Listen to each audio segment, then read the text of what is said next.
ఈ అమ్మాయి మా చెల్లి వాళ్ళ అమ్మాయి అండి. యూఎస్ఏలో +2 కంప్లీట్ అయిందనమాట. మనం 10th తర్వాత జూనియర్ ఇంటర్ అంటాం, ఫస్ట్ ఇయర్ సెకండ్ ఇయర్. వాళ్ళు అలా కాకుండా 10th తర్వాత +1 +2 అంటారు. అక్కడ వరకు కూడా వాళ్ళు హై స్కూలే. ఇదంతా వాళ్ళ హై స్కూల్ అనమాట.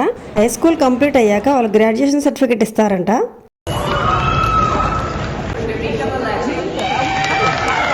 ఆ చివరి ముగ్గురులో లాస్ట్ అమ్మాయి మా అమ్మాయి జోషిత, ముద్దు పేరు హనీ.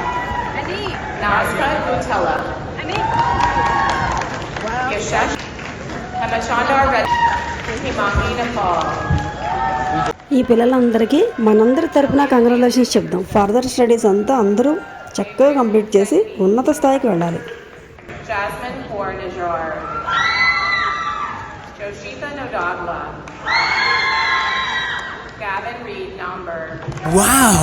జోషిత, కంగ్రాచులేషన్స్ బంగారం.